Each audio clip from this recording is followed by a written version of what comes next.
Assalamualaikum warahmatullahi wabarakatuh. Kami dari kelompok 5 akan mempresentasikan The Events and Behavioral Approaches untuk mata kuliah Accounting Theory.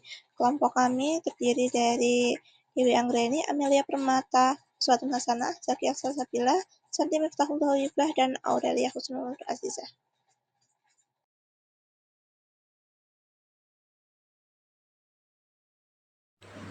Yang pertama, pendekatan baru teori akuntansi. Dalam perkembangan terbaru, beberapa pendekatan baru telah muncul dalam bidang akuntansi. Antara lain yang pertama, pendekatan peristiwa, pendekatan perilaku, pendekatan pemrosesan informasi manusia, pendekatan prediktif, pendekatan positif. Masing-masing pendekatan ini membawa perspektif unik dan metodologi baru dalam memahami dan menganalisis masalah akuntansi, sehingga membuka peluang untuk penelitian dan pengembangan lebih lanjut. Pendekatan peristiwa. Pendekatan peristiwa dalam akuntansi muncul setelah perbedaan pendapat di antara anggota Komite Asosiasi Akuntansi Amerika pada tahun 1966. Pendekatan ini berbeda dengan pendekatan nilai yang didukung oleh mayoritas anggota komite. Pendekatan peristiwa memiliki tujuan memberikan informasi tentang peristiwa ekonomi yang relevan dan dapat diamati secara langsung dengan nilai ekonomi bagi pengguna. Pendekatan ini menyarankan perluasan data akuntansi dalam laporan keuangan untuk mencakup lebih banyak karakteristik dan peristiwa yang relevan dengan model keputusan pengguna. Selanjutnya, aliran nilai. Aliran nilai atau aliran kebutuhan pengguna dalam akuntansi berasumsi bahwa kebutuhan pengguna sudah diketahui dan dapat digunakan untuk mengembangkan teori akuntansi yang memberikan informasi optimal untuk pengambilan keputusan. Kelemahan model akuntansi konvensional. Pada model akuntansi konvensional berdasarkan pendekatan nilai mempunyai kelemahan sebagai berikut. Yang pertama, dimensinya terbatas. Yang kedua, skema klasifikasinya tidak selalu sesuai. Yang ketiga, tingkat agregasinya untuk informasi terlalu tinggi. Yang terakhir, tingkat integrasinya dengan area fungsional lain di suatu perusahaan terlalu terbatas. Laporan keuangan dalam pendekatan nilai. Yang pertama, laporan laba rugi dianggap sebagai indikator kinerja keuangan perusahaan untuk periode tertentu, sedangkan laporan arus kas dianggap sebagai ekspresi perubahan arus kas. Dalam pendekatan peristiwa, laporan laba rugi dianggap sebagai komunikasi langsung dari peristiwa operasi yang terjadi selama periode tertentu. Pada laporan arus kas lebih baik dipersepsikan sebagai ekspresi peristiwa keuangan dan investasi. Dengan kata lain, relevansi suatu peristiwa bukan dampaknya terhadap arus kas menentukan pelaporan suatu peristiwa dalam laporan arus kas. Teori peristiwa normatif akuntansi. Tujuan dari teori peristiwa normatif akuntansi adalah untuk memaksimalkan akurasi peramalan laporan akuntansi dengan berfokus pada atribut peristiwa yang paling relevan dan penting bagi pengguna. Teori ini mengusulkan yang pertama, taksonomi eksplisit dari peristiwa nyata yang harus dilaporkan oleh akuntan. Yang kedua, skema klasifikasi yang lebih efektif dengan referensi khusus pada label yang memungkinkan untuk mengaitkan pengamatan peristiwa tertentu dengan peristiwa terkait lainnya. Yang ketiga, penataan sistem informasi akuntansi berbasis peristiwa. Sistem informasi akuntansi berbasis peristiwa merupakan salah satu cara untuk memenuhi tujuan teori peristiwa normatif. Dapat digunakan pendekatan basis data dalam manajemen informasi. Pendekatan ini menciptakan basis data terpusat yang dapat dibagikan kepada berbagai pengguna dengan kebutuhan yang beragam. Beberapa model sistem dari akuntansi yang dapat digunakan adalah yang pertama model hierarki, yang kedua model jaringan, yang ketiga model relasional, yang keempat model hubungan entitas, yang terakhir model akuntansi REA atau Research Event Agent. Selanjutnya, model hierarkis. Model hierarkis adalah sistem informasi akuntansi berbasis peristiwa yang memungkinkan pengguna mengakses data melalui basis data besar. Sistem ini terdiri dari 3 komponen utama, yaitu basis data umum, struktur konseptual yang sesuai dengan pengguna, serta fungsi masing-masing data yang juga ditentukan oleh pengguna. Lalu model jaringan. Model jaringan adalah pendekatan akuntansi multidimensi yang membentuk struktur data hierarkis dari basis data tidak terstruktur dengan tujuan mengurangi jumlah akses data dan menjaga permintaan informasi. Lalu model entitas relasi. Model entitas relasi memodelkan sistem akuntansi sebagai kumpulan entitas dan hubungan nyata dalam basis data, menggantikan bagan akun dan pembukuan berpasangan dengan tabel entitas dan tabel relasi. Selanjutnya, evaluasi pendekatan berbasis peristiwa. Pendekatan ini unggul dalam menyajikan informasi ekonomi yang relevan untuk berbagai model keputusan, memberi kekuasaan bagi pengguna dalam menentukan kebutuhan informasi sesuai preferensi dan tujuannya. Lalu, kegunaan pendekatan berbasis peristiwa. Kegunaan pendekatan ini bergantung pada faktor seperti tipe psikologis mengambil keputusan, potensi informasi yang berlebihan, belum adanya kriteria yang memadai untuk memilih peristiwa penting, kesulitan dalam pengukuran karakteristik peristiwa, dan perlunya penelitian lebih lanjut tentang dampak sebagai desain model terhadap teori ini. Lalu, sifat pendekatan perilaku. Pendekatan perilaku dalam teori akuntansi menekankan pentingnya informasi untuk pengambilan keputusan serta pengaruhnya terhadap perilaku individu dan kelompok dengan fokus pada perilaku manusia terkait informasi akuntansi dan masalah yang muncul. Lalu, akuntansi perilaku. Pendekatan perilaku yang relatif baru telah menciptakan antusiasme dalam penelitian akuntansi dengan fokus pada struktur perilaku akuntan. Bidang ini dikenal sebagai akuntansi perilaku dan bertujuan untuk menjelaskan serta memprediksi perilaku dalam berbagai konteks akuntansi. Lalu, efek perilaku dari informasi akuntansi. Studi terbaru oleh Dickman, Gibbons, dan Swearinga mengkaji efek perilaku dari informasi akuntansi yang dibagi dalam 5 kelas, yaitu kecukupan pengungkapan, kegunaan data laporan keuangan, sikap terhadap praktik laporan perusahaan, penilaian materialitas, dan efek keputusan dari prosedur akuntansi alternatif. Accuracy of disclosure, kecukupan pengungkapan. Terdapat 3 pendekatan yang digunakan untuk menilai sejauh mana pengungkapan informasi dianggap memadai.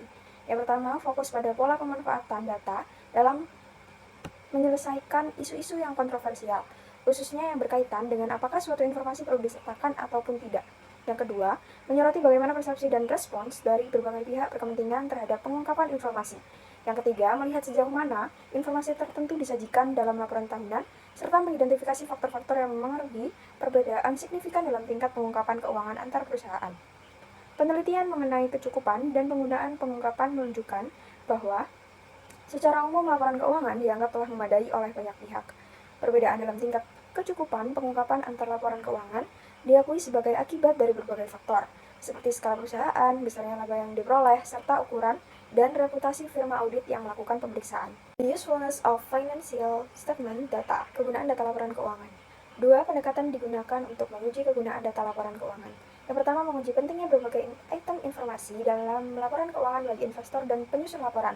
Yang kedua, menguji relevansi laporan keuangan dalam pengambilan keputusan melalui studi laboratorium terkait keterbacaan dan makunannya bagi pengguna. Kesimpulan keseluruhan dari penelitian-penelitian ini adalah bahwa terdapat konsensus antara pengguna dan penyusun mengenai kepentingan relatif dari pos-pos informasi yang diungkapkan dalam laporan keuangan. Pengguna tidak hanya mengandalkan laporan keuangan dalam mengambil keputusan. Materiality judgment, pertimbangan materialitas. Terdapat 2 pendekatan yang digunakan untuk menilai materialitas. Yang pertama, meneliti faktor-faktor utama yang memengaruhi proses pengumpulan, pengelompokan, dan penyajian data akuntansi. Yang kedua, menitikberatkan pada identifikasi item yang dianggap material serta berupaya menentukan sejauh mana perbedaan dalam data akuntansi diperlukan agar dianggap material. Hasil dari berbagai studi menunjukkan bahwa penilaian materialitas dipengaruhi oleh sejumlah faktor, dan penilaian tersebut dapat bervariasi antar individu.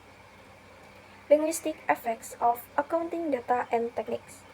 Efek linguistik dari data dan teknik akuntansi. Terdapat banyak kemiripan antara disiplin linguistik dan akuntansi. Bill Cowley menyatakan bahwa akuntansi dapat dianggap sebagai suatu bentuk bahasa dan merujuk pada hipotesis Sapir-Whorf yang menyatakan bahwa struktur leksikal dan tata bahasa dalam suatu bahasa dapat memengaruhi perilaku baik dalam aspek linguistik maupun non-linguistik dari para penggunanya.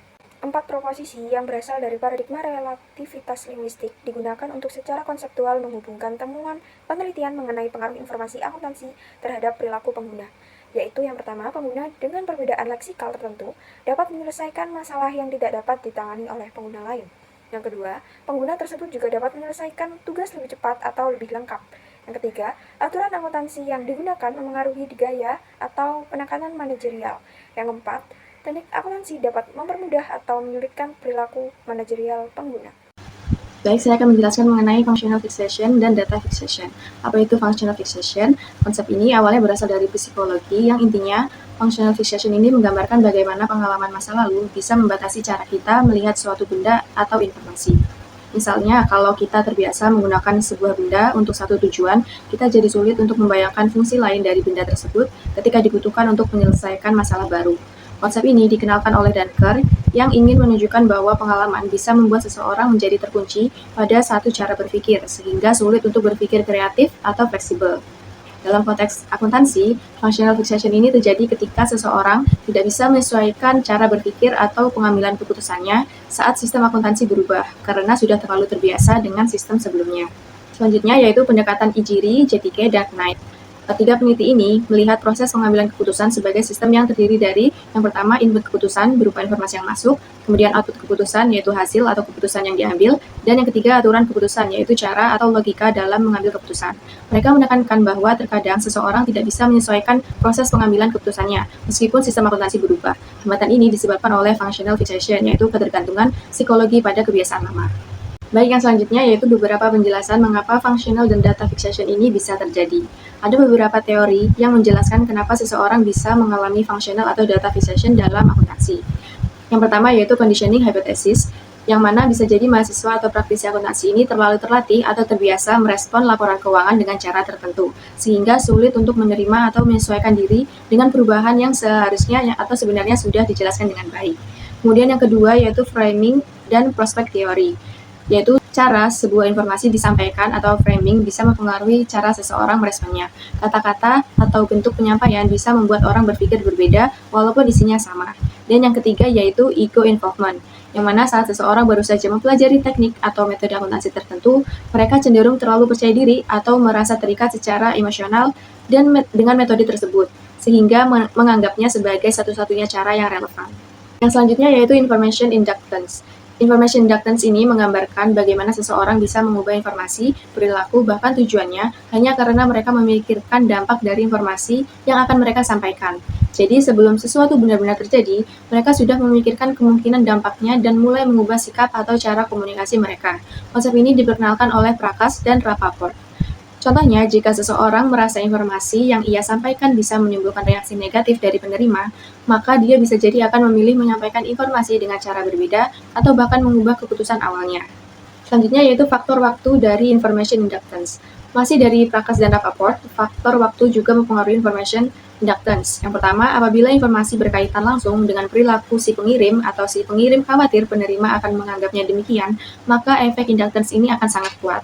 Kemudian yang kedua, jika pengirim merasa akan mendapatkan umpan balik langsung dari penerima setelah informasi dikirimkan, maka kecenderungan untuk mengubah informasi atau cara penyampaiannya akan meningkat. Selanjutnya yaitu pendekatan Human Information Processing. Pendekatan ini berangkat dari niat untuk membuat informasi keuangan lebih mudah dipahami dan digunakan. Konsepnya mengambil dasar dari ilmu psikologi tentang cara manusia memproses informasi. Tujuannya adalah untuk membuat masalah akuntansi menjadi lebih manusiawi dan relevan bagi pengguna data. Model ini terdiri dari 3 komponen utama. Yang pertama input, merupakan informasi awal yang diterima, kemudian proses, yaitu cara informasi diolah oleh pengguna, dan yang ketiga yaitu output atau keputusan, prediksi, atau penilaian akhir. Baik, di sini saya akan menjelaskan mengenai keluaran atau luaran. Studi tentang komponen keluaran berfokus pada variabel-variabel yang berhubungan dengan penilaian, prediksi, atau keputusan yang kemungkinan besar akan mempengaruhi cara pengguna memproses informasi. Kemudian untuk variabel yang diteliti meliputi yaitu yang pertama kualitas dari penilaian dan yang kedua adalah wawasan diri. Yang selanjutnya adalah 4 pendekatan berbeda. Penekanan yang berbeda-beda pada salah satu dari 3 komponen model pemrosesan informasi menyebabkan penggunaan 4 pendekatan yang berbeda, yaitu yang pertama pendekatan model lensa, yang kedua penilaian probabilistik, kemudian perilaku prakeputusan, dan perilaku pasca keputusan pendekatan model lensa. Untuk penjelasannya ada di slide selanjutnya. Baik. Yang pertama adalah model lensa. Model lensa Brunswick memungkinkan pengakuan eksplisit atas saling ketergantungan variabel-variabel lingkungan dan individu tertentu. Model ini digunakan terutama untuk menilai situasi penilaian manusia di mana orang membuat penilaian berdasarkan seperangkat isyarat eksplisit dari lingkungan.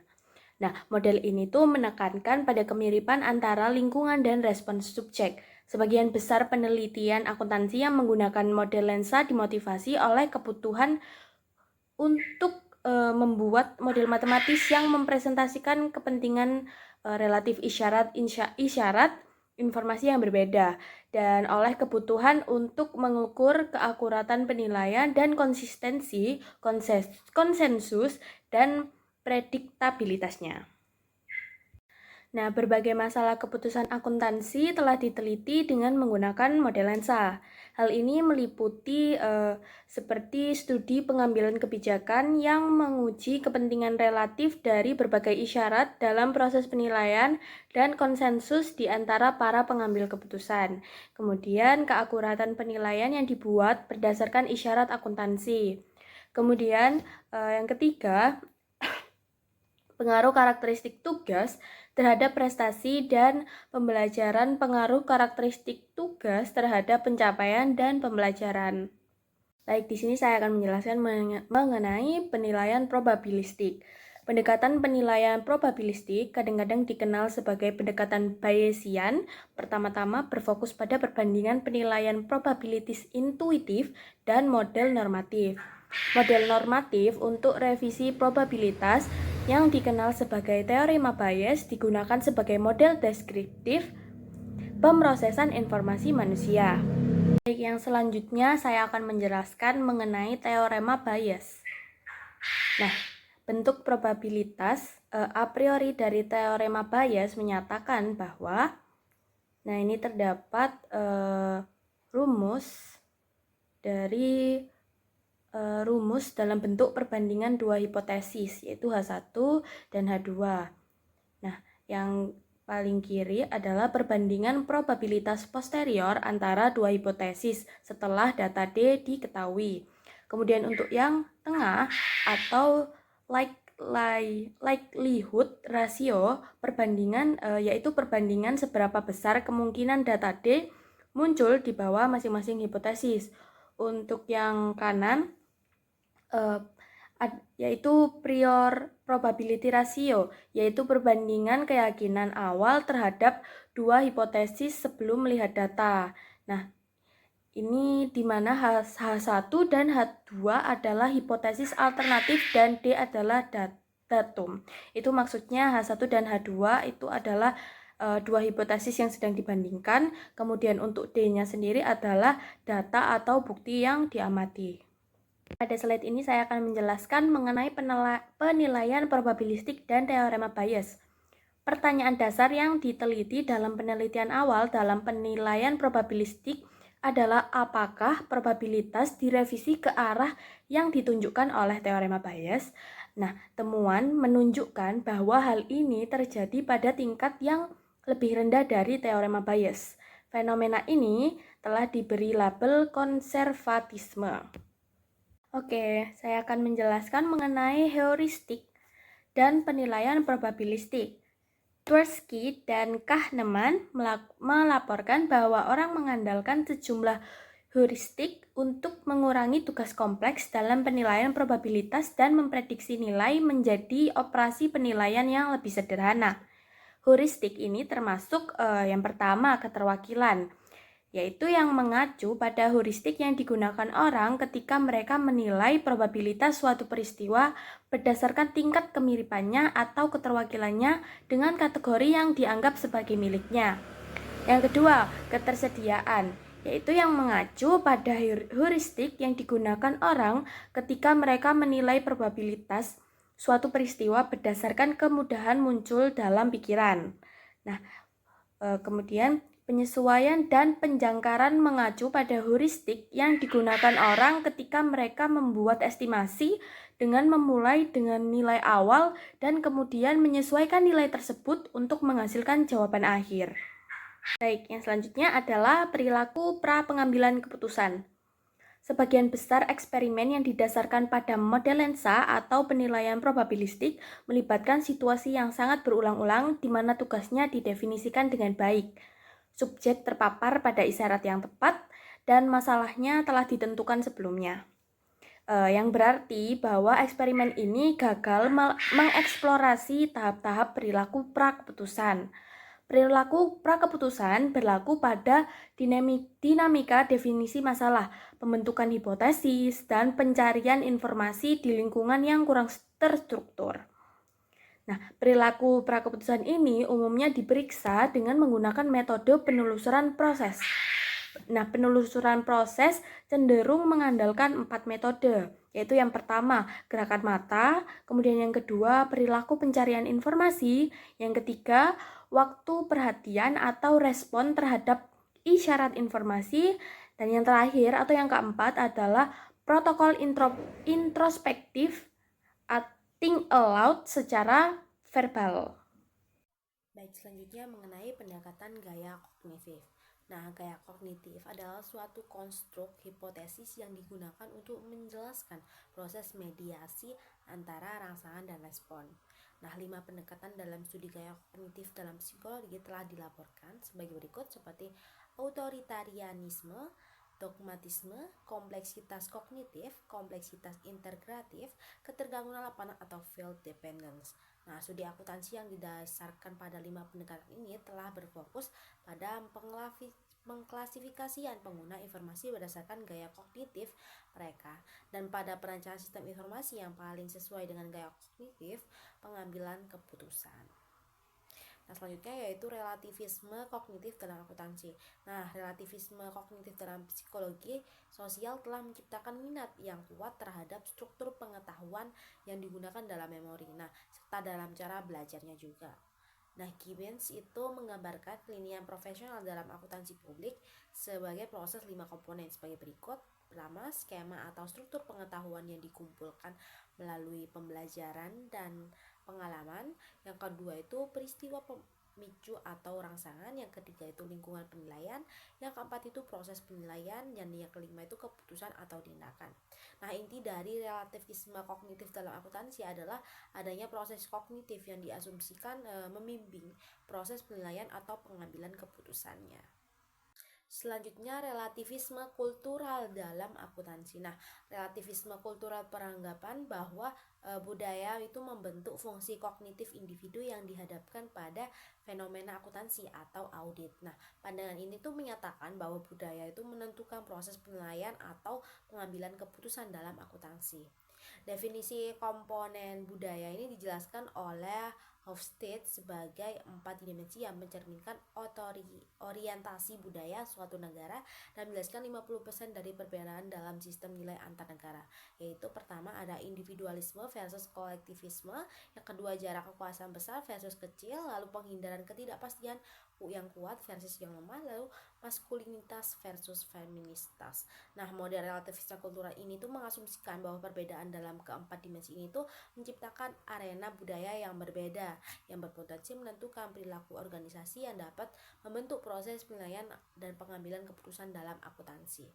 Selanjutnya itu penelitian lintas budaya dalam akuntansi.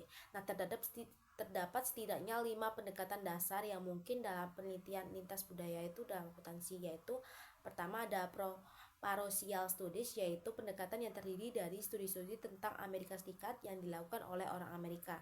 Yang kedua, ethnocentric studies, yaitu studi-studi yang mencoba mereplikasi penelitian akuntansi Amerika di negara-negara asing. Yang ketiga itu polycentric studies, yaitu studi-studi yang menggambarkan fenomena akuntansi di negara-negara asing. Serta yang keempat itu comparative accounting studies yang berfokus pada mengidentifikasi kesamaan dalam fenomena dan budaya akuntansi di seluruh dunia. Yang terakhir itu culturally synergetic studies yang berfokus pada menciptakan universalitas dalam akuntansi sambil mempertahankan tingkat spesifikasi budaya yang sesuai. Alasan untuk penelitian lintas budaya ini yaitu penelitian lintas budaya itu dibutuhkan dalam akuntansi karena 5 alasan berikut. Yang pertama, ada akan menetapkan batasan kondisi bagi model dan teori akuntansi. Yang kedua itu memungkinkan evaluasi dampak faktor budaya dan ekologis terhadap perilaku dalam akuntansi. Yang ketiga itu meskipun variabel-variabelnya itu seringkali membingungkan, kebingungan tersebut itu tidak sepenuhnya terjadi karena beberapa kelompok aliran sesat mungkin menunjukkan kasus-kasus yang menyimpang. Yang keempat itu budaya itu bertindak sebagai percobaan bijian alami dengan memiliki variabel yang menarik secara khusus dalam jumlah tinggi atau rendah.